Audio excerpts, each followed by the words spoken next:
हाँ तो भैया होली की राम राम। और जब राजनीति के रंग और होली के रंग घुल मिल जाते हैं तो आपको और हमको हंसने गुदगुदाने के अनेकों अवसर दे जाते हैं। ऐसे में महोदय जी, ये संदेश भी जनहित में जारी है कि बुरा न मानो, होली है। चलिए आगे बढ़ते हैं। और इस होली एक्सप्रेस में ही सवार है केंद्रीय नागरिक उड्डयन मंत्री ज्योतिरादित्य सिंधिया, मध्य प्रदेश की राजनीति का बड़ा चेहरा और अब देश की राजनीति का भी एक कद्दावर राजनेता बनता नजर आ रहा है। और ज्योतिरादित्य सिंधिया, जब ये नाम राजनीति में पुकारा जाता है तो नवाचार के साथ साथ रिजल्ट ओरिएंटेड पॉलिटिक्स का एक पाठ भी जनता को पढ़ाता है।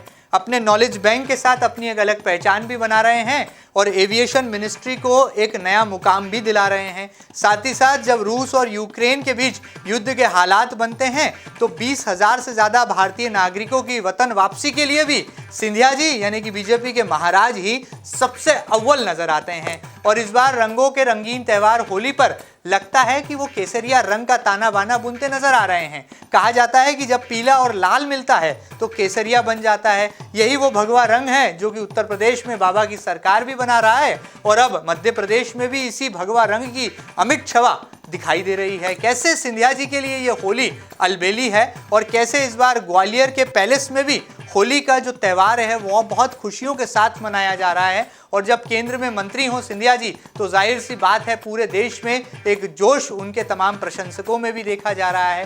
कैसे वो मध्य प्रदेश की 7.5 करोड़ जनता को, इस देश की जनता को केसरिया रंग का ताना बाना सिखा रहे हैं, आइए देखते हैं एमपी न्यूज़ की इस खास झलक में।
दो साल पर दोबारा एक सीएम पहुंचा है।